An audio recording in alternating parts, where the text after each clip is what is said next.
Ribadisco, non è che mi metto in mezzo nei rapporti tra Cisint e Forza Italia e Fratelli d'Italia, quello che voglio dire è che se vengono spostati degli immigrati devono essere spostati con qualcuno che poi li gestisca, non essere lasciati andare liberi tranquillamente a prendere treni e andare in giro, perché questo può essere un problema.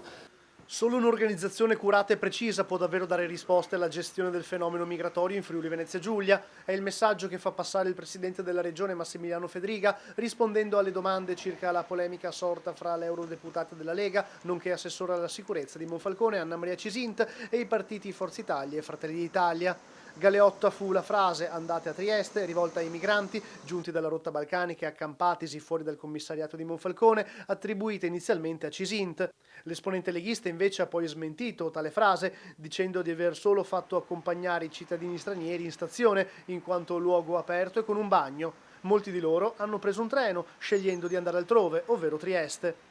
Lo so che lo fanno purtroppo, perché purtroppo abbiamo un sistema anche per legislazione europea che non permette di trattenere chi entra illegalmente. Detto questo però penso sia una cosa da affrontare con una legislazione seria che permetta di non creare queste situazioni che oggettivamente hanno un disagio enorme nelle nostre città e tra la nostra popolazione.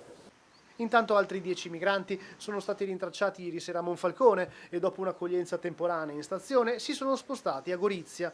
A questi, nel capoluogo isontino, si sono sommati altri 30 arrivi dalla rotta balcanica, arrivi in una stagione insolita che determinano l'urgenza, al di là delle posizioni politiche, di una regia regionale sul tema in capo ai prefetti. Il sindaco di Gorizia, Rodolfo Ziberna, ha dato disposizione al comandante della polizia locale di pattugliare la città per accertarsi che non ci siano altre persone che si accampino in galleria oppure sui prati o ancora che si distendono a dormire sulle panchine.